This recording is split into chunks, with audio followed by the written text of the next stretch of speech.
നമസ്കാരം. Village news web ടിവിയിലേക്ക് ഏവർക്കും സ്വാഗതം. ഞാൻ ഗോപികല.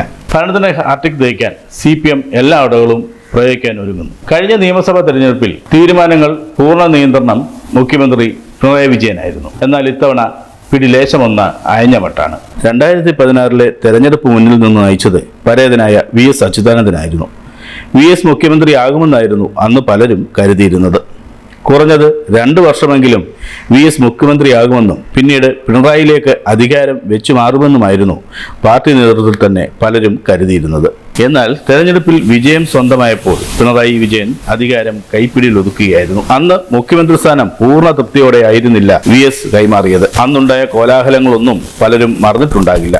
ഒടുവിൽ കേന്ദ്ര നേതൃത്വം ഇടപെട്ട്, പ്രത്യേകിച്ചും സീതാറാം യെച്ചൂരിയുടെ ഇടപെടലിൽ VSനെ ഭരണപരിഷ്കാര കമ്മീഷന്റെ ചെയർമാനായി അവരോധിച്ച് പിണറായിയെ മുഖ്യമന്ത്രിയാക്കുകയായിരുന്നു. അതുപോലും പിണറായിക്ക് അത്ര തൃപ്തിയായിരുന്നില്ല. മുഖ്യമന്ത്രി സ്ഥാനം ഏറ്റെടുത്ത പിണറായി വിജയൻ പൂർണ്ണമായും VSനെ അവഗണിക്കുന്ന രീതിയിലാണ് സ്വീകരിച്ചത്. 6 മാസത്തോളം കഴിഞ്ഞാണ് ഭരണപരിഷ്കാര കമ്മീഷൻ ഒരു ആസ്ഥാനം തന്നെ അനുവദിച്ചത്. മാത്രമല്ല, അന്ന് ഭരണപരിഷ്കാര കമ്മീഷൻ സർക്കാരിന് സമർപ്പിച്ച റിപ്പോർട്ടുകളൊന്നും നടപ്പാക്കാൻ ഇന്ന് വരെ തയ്യാറായിട്ടുമില്ല. ആ ഫയലുകൾ സെക്രട്ടേറിയറ്റിൽ എവിടെയോ പൊടി പിടിച്ചു കിടപ്പുണ്ടെന്നാണ് പറയപ്പെടുന്നത്. 2021 തെരഞ്ഞെടുപ്പിലും VS താരമായിരുന്നു. എന്നാൽ ഇത്തവണ തെരഞ്ഞെടുപ്പിൽ VS ഇല്ല. അദ്ദേഹത്തിനെ പറ്റിയുള്ള ഓർമ്മകൾ മാത്രമായിരിക്കും ഈ തെരഞ്ഞെടുപ്പിൽ നിറഞ്ഞു നിൽക്കുക. VSനെ ജനങ്ങൾ എത്രമാത്രം സ്നേഹിച്ചിരുന്നു എന്ന് മരണശേഷമാണ് പാർട്ടി നേതൃത്വത്തിൽപ്പെട്ട പലർക്കും തന്നെ മനസ്സിലായത്. VSനെ വേശ്യാഗ്രഹത്തിന്റെ കാവൽക്കാരാക്കിയവരും ക്യാപിറ്റൽ പണിഷ്മെന്റ് നൽകാൻ കാത്തിരുന്നവരും VSന്റെ ജനപ്രിയത കണ്ട് അന്തം. IHRD അസിസ്റ്റന്റ് ഡയറക്ടറാണ് അരുൺകുമാർ. ഇപ്പോൾ തെരഞ്ഞെടുപ്പിൽ മത്സരിക്കണമെങ്കിൽ അദ്ദേഹത്തിന് ജോലി രാജിവെക്കേണ്ടതുണ്ട്. തെരഞ്ഞെടുപ്പിൽ മത്സരിക്കണമെന്ന ആവശ്യവുമായി അദ്ദേഹത്തെ ഇതുവരെ ആരും സമീപിച്ചിട്ടില്ല. അരുൺകുമാർ ജോലി രാജിവെച്ച് തെരഞ്ഞെടുപ്പിൽ മത്സരിക്കണമെന്ന പാർട്ടി നേതൃത്വ നിലയിലേക്ക് വരണമെന്നും ആഗ്രഹിക്കുന്ന ഏറെ പേർ ഇപ്പോഴും പാർട്ടിയിലുണ്ട്.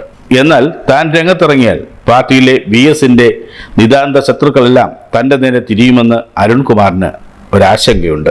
തെരഞ്ഞെടുപ്പ് വിജയത്തിന് വേണ്ടി ഇപ്പോൾ തന്നെ സപ്പോർട്ട് ചെയ്യുന്ന പലരും തെരഞ്ഞെടുപ്പ് കഴിയുമ്പോൾ നേരെ തിരിയുമെന്നാണ് അദ്ദേഹം ഭയപ്പെടുന്നത്. ഇങ്ങനെയൊക്കെ ആണെങ്കിലും മത്സരിക്കാൻ പാർട്ടി ആവശ്യപ്പെട്ടാൽ അദ്ദേഹം ഒഴിഞ്ഞു മാറാൻ ഇടയില്ല. അങ്ങനെ രംഗത്തെത്തിയാൽ സ്ഥാനാർത്ഥി മാത്രമല്ല, അദ്ദേഹം ഒരു സ്റ്റാർ ക്യാമ്പയിനർ കൂടി ആയി മാറാനിടയുണ്ട്. അരുൺകുമാർ രംഗത്തെത്തിയാൽ അദ്ദേഹത്തെ സ്ഥാനാർത്ഥിയാക്കാനുള്ള ചില സീറ്റുകൾ വരെ പാർട്ടി ദൃഷ്ടിപഥത്തിലുണ്ട്. A+ കാറ്റഗറിയിൽപ്പെട്ട 11 മണ്ഡലങ്ങൾ BJPയുടെ ലിസ്റ്റിലുമുണ്ട്. CPMന്റെ സിറ്റിംഗ് സീറ്റുകളാണ്. BJP ലക്ഷ്യമിടുന്ന മണ്ഡലങ്ങളിൽ ഏതെങ്കിലും ഒരു സ്ഥാനാർത്ഥിയെ നിർത്തിയാൽ BJPക്ക് സീറ്റ് ലഭിച്ചെന്ന് വരാം. അതുണ്ടാകാതിരിക്കണമെങ്കിൽ ശക്തരായ സ്ഥാനാർത്ഥികളെ തന്നെ അവിടങ്ങളിൽ മത്സരിപ്പിക്കണം. അങ്ങനെ ഒരു മണ്ഡലത്തിലേക്കാണ് അരുൺകുമാറിനെ പാർട്ടി പരിഗണിക്കുന്നത്. പ്രധാനമായും 2 മണ്ഡലങ്ങളാണ് പാർട്ടിയുടെ ലിസ്റ്റിലുള്ളത്. VS അച്യുതാനന്ദൻ പലതവണ വിജയിച്ചിട്ടുള്ള മലമ്പുഴ മണ്ഡലമാണ് അതിലൊന്ന്. VS പ്രതിനിധീകരിച്ചപ്പോൾ മലമ്പുഴ മണ്ഡലത്തിൽ BJP വേരുകളാഴ്ത്തി തുടങ്ങിയിരുന്നു. VS മണ്ഡലം ഒഴിഞ്ഞു കഴിഞ്ഞപ്പോൾ മണ്ഡലത്തിൽ BJPയുടെ ശക്തി വളരെയേറെ വർദ്ധിച്ചതായാണ് കണക്കാക്കപ്പെടുന്നത്. കഴിഞ്ഞ തവണ മലമ്പുഴ മണ്ഡലത്തിൽ BJP 2ാം സ്ഥാനത്തെത്തുകയും ചെയ്തു. ഇത്തവണ ആരെങ്കിലും ഒരു സ്ഥാനാർത്ഥിയാക്കിയാൽ BJP ഈ മണ്ഡലം പിടിച്ചെടുക്കുമെന്ന് പാർട്ടിക്ക് ആശങ്കയുണ്ട്. അങ്ങനെ സംഭവിച്ചാൽ എക്കാലവും പാർട്ടിയുടെ ഉരുക്കുകോട്ടയായിരുന്ന മലമ്പുഴ മണ്ഡലം കൈമോശം വരും. അതുണ്ടാകാതിരിക്കാനാണ് അരുൺകുമാറിനെ അവിടെ മത്സരിപ്പിച്ചാലോ എന്ന് പാർട്ടി ആലോചിക്കുന്നു. മലമ്പുഴയിൽ BJPയുടെ മുൻനിര നേതാവ് C കൃഷ്ണകുമാർ സ്ഥാനാർത്ഥിയാകാനാണ് സാധ്യത. കായംകുളത്തെ നിലവിലെ MLA U പ്രതിഭയാണ്. U പ്രതിഭ 2 തവണ ഈ മണ്ഡലത്തെ പ്രതിനിധീകരിച്ചതുകൊണ്ട് ഇത്തവണ സീറ്റ് നൽകാനിടയില്ല.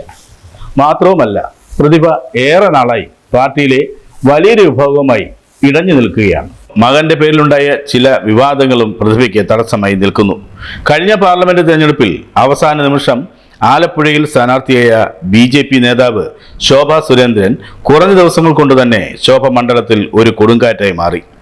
തെരഞ്ഞെടുപ്പ് ഫലം പുറത്തു വന്നപ്പോൾ കായംകുളം അസംബ്ലി മണ്ഡലത്തിൽ BJPക്കായി ലീഡ്. ഇത്തവണ കായംകുളം മണ്ഡലത്തിൽ ശോഭാ സുരേന്ദ്രൻ സ്ഥാനാർത്ഥിയാകാനാണ് സാധ്യത കൂടുതൽ. UDFൽ കഴിഞ്ഞ തവണ മത്സരിച്ച യൂത്ത് കോൺഗ്രസ് നേതാവായ രജിത ബാബു തന്നെയായിരിക്കും സ്ഥാനാർത്ഥിയാകുന്നത്. ഈ സാഹചര്യങ്ങൾ നിലനിൽക്കെ മണ്ഡലത്തെ അവഗണിച്ചാൽ കൈവിട്ടു പോകാൻ ഇടയെന്ന് പാർട്ടിക്കറിയാം. അതുകൊണ്ട് സീറ്റ് നിലനിർത്താൻ അരുൺകുമാറിനെ രംഗത്തിറക്കാനാണ് പാർട്ടി ഇപ്പോൾ ആലോചിക്കുന്നത്. അരുൺകുമാർ മത്സരത്തിന് ഇറങ്ങിയാൽ ഏറെ ശ്രദ്ധിക്കപ്പെടുന്ന ഒരു മണ്ഡലമായി കായംകുളം മാറുമെന്നുറപ്പാണ്. കൂടുതൽ വാർത്തകൾക്കും വിശേഷങ്ങൾക്കുമായി village news web TV subscribe ചെയ്യുക, ലൈക്ക് ചെയ്യുക, ഒപ്പം കമന്റ് ആൻഡ് ഷെയർ കൂടി ചെയ്യുക.